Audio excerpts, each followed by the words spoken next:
Temporary से permanent होने के लिए, एक नए सब्जेक्ट को तुम्हारी लाइफ बनाने के लिए, जिसको अब तक इग्नोर कर रहे थे उसके सामने भिड़ने के लिए स्कूल्स खुल रहे हैं। Hi guys, welcome back to another video of accounts Adda. तो फाइनली गर्मियों की छुट्टियां एंड होने जा रही हैं और आप लोगों के स्कूल खुल रहे हैं। और जैसे जैसे स्कूल खुल रहे हैं पेट में थोड़ी सी गुड़गुड़ शुरू हो चुकी है, क्योंकि अब तक जिन सब्जेक्ट्स को हम सोच रहे थे कैसे पढ़ना है, क्या पढ़ना है, अब वो तुम्हारी लाइफ बनने जा रहे हैं।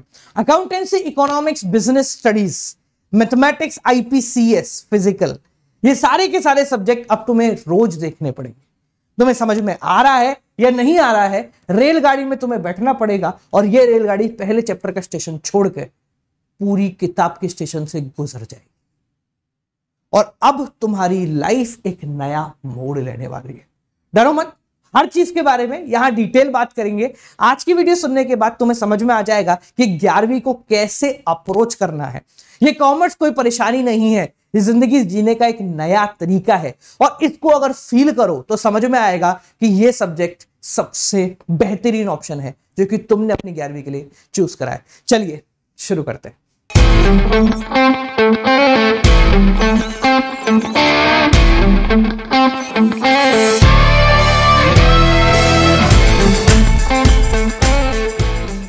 मुझे पता है तुम में से कई लोग ऐसे होंगे जो बहुत ज्यादा ही सीरियस होंगे, जिन लोगों ने अकाउंटेंसी को बहुत ज्यादा घृणा की नजर से देख लिया होगा और उन्होंने कहा होगा कि तेरे को तो मैं निपटाऊंगा, और इसी जोश में कम से कम 8-10 चैप्टर निपटा लिए होंगे। तो मेरे मुन्ना, इतना लोड लेने की जरूरत क्यों नहीं? ये 11वीं है और 11वीं में सब चीजें बच्चों वाली है। बच्चों वाली इसलिए कह रहा हूं क्योंकि ये सारे सब्जेक्ट तुम्हारे लिए नए हैं। अकाउंटेंसी हो गया, बिजनेस स्टडीज हो गया, इकोनॉमिक्स ऑफ दिस एरा यानी कि स्टैट्स या माइक्रो, ये तुम्हारे लिए बिल्कुल नहीं है। और जो चीज नहीं होती है उसकी एबीसीडी की तरह ही पढ़ी जाती है, उसको बहुत ज्यादा वर्ब और नाउन समझ के नहीं पढ़ा जाता। तो यानी कि कहानी बड़ी सिंपल है कि आप लोगों को टेंशन नहीं लेनी है क्योंकि सारी चीजें बहुत नॉर्मल है।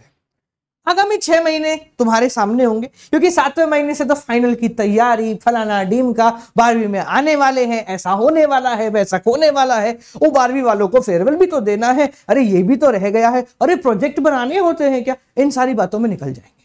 तो तुम्हारे सामने होंगे गिन के अप्रोक्सीमेटली 6 महीने, और जिसमें भी यहां जुलाई एंड में तुम लोगों के हो जाएंगे UT1, सितंबर तक UT2, फिर यहां कहीं आके SA1 यानी कि तुम्हारा कुछ ऐसे बोलते हैं, कुछ हाफ ईयरली बोलते हैं, ठीक है, और फिर नवंबर दिसंबर में हो जाएगा UT3 एंड देन फाइनल। ये एक बेसिक कॉमन स्टैंडर्ड प्रोसीजर है, ज्यादातर लोगों के यही होता है। कुछ लोगों के ऊपर नीचे हो जाता है, यूनिट टेस्ट 3 की जगह 2 होते हैं, अक्टूबर की जगह नवंबर हो जाता है, थोड़े बहुत चेंजेस आ जाते हैं। तो हम यहाँ पे एक स्टैंडर्डाइज प्रोसीजर रख रहे हैं। अब मेरी बात को ध्यान से समझना। सबसे पहले पकड़ते क्या नहीं करना है। जो चीज तुम्हें नहीं करनी है वो है टेंशन नहीं लेनी, जो कि मेजॉरिटी लोग लेना शुरू कर देंगे आगामी 4 दिन के अंदर, क्योंकि स्कूल वाले उनको डराना शुरू कर देंगे। अगर आपका स्कूल 1 हफ्ते पहले खुल चुका है तो आप ऑलरेडी डर चुके होंगे, क्योंकि स्कूल वालों ने बोला होगा तेरे यूनिट टेस्ट आ रहे हैं, पढ़ाई कर, 6 चैप्टर आएंगे, 7 चैप्टर आएंगे, 8 चैप्टर आएंगे, तेरा अब तक कुछ भी नहीं हुआ है, ओ माय गॉड कैसे होगा, एक्स्ट्रा पीरियड लेके कर लेते हैं, ये कर लेते हैं, सबने डरा दिया। पर डरने की ज्यादा कोई जरूरत है नहीं, क्योंकि ये जो सब्जेक्ट्स, ये जो टॉपिक्स तुम्हारे आने वाले हैं, ये बहुत ही बेसिक होने वाले हैं, बहुत ही कॉमन होने वाले। तो इनके लिए तैयारी पर्सनल लेवल पे शुरू करते हैं। अगर आप कहीं कोचिंग जा रहे हो तो कोचिंग वालों से रिक्वेस्ट कर दो कि सर देखो यूनिट टेस्ट आ रहे हैं, तो अपन एक बार शुरू से शुरू कर लेते हैं। मतलब पिछले 2 महीने में गर्मियों की छुट्टी थी तो मैं चौड़ में आ गया था महिलाओं को देखने के लिए। अब जब समझ में आ रहा है मुझे कि यूनिट टेस्ट आ गए हैं तो सर 0 से एक बार शुरू कर लेते ना यार, क्या जा रहा है, एक बार आप और एक बार हम दोनों मिलकर शुरू कर लेते। अगर वो शुरू करवा दे तो बहुत बढ़िया, नहीं करवाता है तो बोले सर कोई बात नहीं, आप जहां से करा लो, हम तो अकाउंट्स अड्डा वाले गौरव सर हैं, वो 0 से शुरू करा रहे हैं, हम तो उन्हीं से पढ़ लेंगे। हाँ, हम भी 0 से शुरू करा रहे हैं तो उनसे पढ़ लेंगे। तो तुम्हें 0 से शुरू करना है और अपने माइंड को बिल्कुल फ्रेश रखना है। सेकेंड चीज जो तुम्हें ध्यान रखनी है कि जब तुम एक बार शुरू कर दो तो बार बार 0 से शुरू नहीं करना। ज्यादातर लोग गलती क्या करते हैं कि हाँ साहब स्कूल वाले टीचर ने कराया तो मैंने पहले चैप्टर से शुरू कर दिया, दूसरे तीसरे चैप्टर तक आया, कोचिंग वाले सर ने कराया, मैंने वापस पहले चैप्टर से शुरू कर दिया, दूसरे तीसरे चैप्टर से आया, फिर सर यूट्यूब पे एक टीचर आया उन्होंने पढ़ाया, मैंने वापस पहले चैप्टर से शुरू कर दिया। सर वो आगे बढ़े तब तक एक और यूट्यूब के टीचर आए, उन्होंने पहले से शुरू कर दिया, मैं वापस से शुरू हो गया। सर फिर एक मैंने पेड कोर्स लिया, उन्होंने पहले से शुरू करा, मैंने वापस से पहले से शुरू कर दिया। ये नौटंकी नहीं करनी है। ऐसा करोगे तो पहला चैप्टर 10 बार, दूसरा चैप्टर 3 बार, तीसरा चैप्टर 1 बार, चौथा चैप्टर होगा ही नहीं कभी जिंदगी। तो इसलिए एक बार ही शुरुआत करो, पर वापस रिवर्स गियर अपनी गाड़ी में से हटा दो। जब यूनिट टेस्ट तुम्हारे सामने आएंगे तो तुम्हें एक चीज का ध्यान रखना है, वो ये है कि यूनिट टेस्ट की तैयारी 10 दिन पहले शुरू होगी, ना कि 1 दिन पहले। ज्यादातर लोग गलती क्या करते हैं, भाई साहब 11वीं है, चौड़ चौड़ में रहते, अपन बोले साहब पेपर का 15 तारीख से, तो तेरा भाई 14 को करेगा। क्योंकि कॉमर्स में ना थोड़ा सा नेतागिरी करने वाला कॉन्सेप्ट खून में आ जाता है। तो हम क्या बोलते हैं, अरे मैं तो 11वीं में पढ़ा ही नहीं था। ऐसे बहुत सारे भाई मिल जाएंगे तुम्हें, अरे 11वीं में कोई पढ़ा जाता है कॉमर्स में? कैसी बात कर देते हैं ये लोग, 11वीं में कोई पढ़ने का होता है क्या? अच्छा, उनसे इंस्पायर होकर हम क्या करते हैं, यूनिट टेस्ट से 1 दिन पहले पढ़ते हैं, फिर 40 में से 20 नंबर लाते हैं, फिर बोलते हैं क्या ही फर्क पड़ना है, 12वीं के नंबर होगा, 11वीं के नंबर होगा, 12वीं में देख लेंगे। हाँ देख लियो, कोई दिक्कत नहीं है, ज्यादा कुछ फर्क वैसे भी नहीं पड़ता है। But the point is that कि आप लोगों को 11वीं को ढंग से पढ़ना पड़ेगा, क्योंकि देखो 11वीं के बाद 12वीं है ना, 11वीं से कई ज्यादा लिंक है, और उसके बाद आता है CUET या फिर CA, जो 11वीं से ज्यादा लिंक है, 12वीं से कम लिंक होता है। अगर आप CA फाउंडेशन भी कर रहे होंगे तो वो 11वीं से ज्यादा लिंक है, 12वीं से कम लिंक है। CUET कर रहे होंगे तो उसमें भी 11वीं ज्यादा फोकस में रखनी पड़ेगी, क्योंकि क्या होता है 11वीं हम भूल जाते हैं। तो इसलिए अपनी तैयारी थोड़ा लॉन्ग टर्म विजन बना के चलो ना। जैसे अपने वो थे ना टोनी भैया, एवेंजर्स देखी होगी, तो वो लंबा सोचते थे, पिछली बार थैनोस के हाथ से ग्लव्स नहीं निकाला, तो इस बार बस हाथ रखते सारी मणि अपने हाथ में आ जाएगी। ये वाला दिमाग उन्होंने क्या लगा लिया, पहले ही लगा लिया। क्यों? क्योंकि बोले भविष्य में ऐसा हो जाएगा तो क्या करेंगे। तो इसी तरीके से अपनी 11वीं की तैयारी थोड़ी बेहतर, अपने दिमाग में एक चीज फिक्स करके रखना, चाहे वो यूटी 1 के लिए हो, 2 के लिए हो, SA1 हो या यूनिट 2। आप लोग 12th क्लास में नहीं है, इसका मतलब आपको किसी एक सब्जेक्ट पे फोकस बिल्कुल भी नहीं रखना है। आपके मेजर सब्जेक्ट कौन से होने वाले हैं? अकाउंट्स, इकोनॉमिक्स,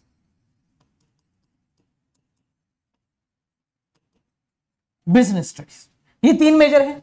पर इसके अलावा माइनर कौन से हैं? शायद आपके पास फिजिकल होगी, शायद आपके पास IPCS होगी, चाहे आपके पास मैथमेटिक्स होगी, चाहे आपके पास हिंदी होगी या कोई और सब्जेक्ट। तो आपको एक सिंपल सा प्रोसेस रखना है कि आपको हर एक सब्जेक्ट को एक एक इंपॉर्टेंट घंटा प्रोवाइड कराना है। यानी अकाउंट्स है, भले इसको 2 घंटे लगते तो अकाउंट्स को पढ़ो, इको है उसको भी पढ़ो, बिजनेस को भी पढ़ो, फिजिकल को भी पढ़ो, IP को भी पढ़ो, मैथमेटिक्स को भी।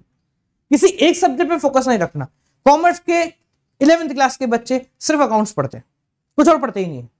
अब एक सब्जेक्ट से तेरे सारे नंबर नहीं आने वाले, वो 40 का है वो 40 का ही रहेगा, 80 का है तो 80 का ही रहेगा, उसमें कोई चेंजेस नहीं आने वाले।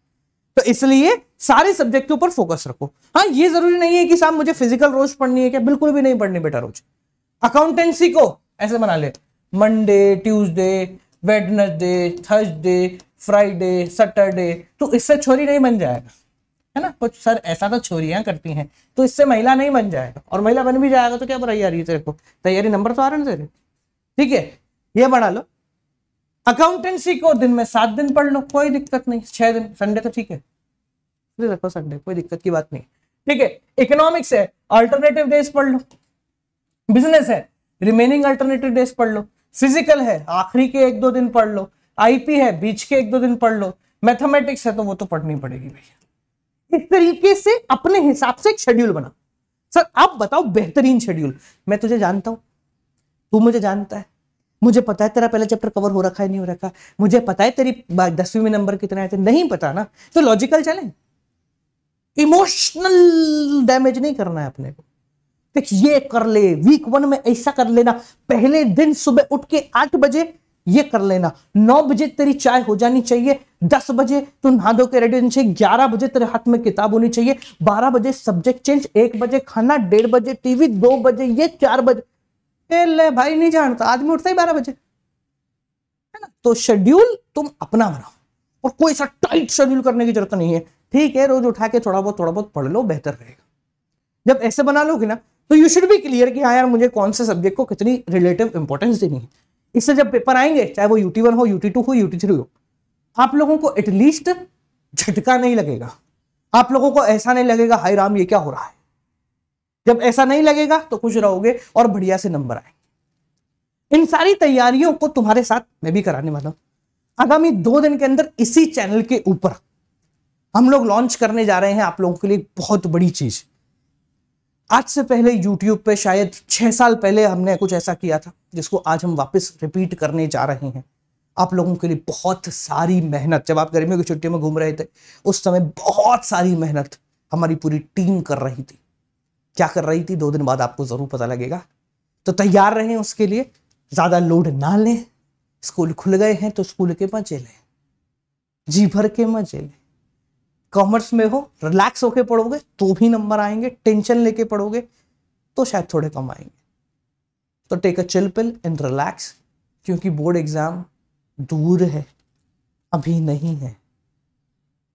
तो अभी से टेंशन लेने की जरूरत बिल्कुल नहीं है। ठीक है, चलो फिर मिलते हैं अगली वीडियो के साथ।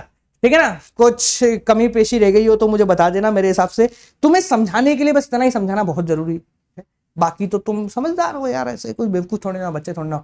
ठीक है ना, मैंने कहा ना बच्चों की कैटेगरी में आओगे, ना बूढ़ों की में आओगे, ना जवान की में आओगे।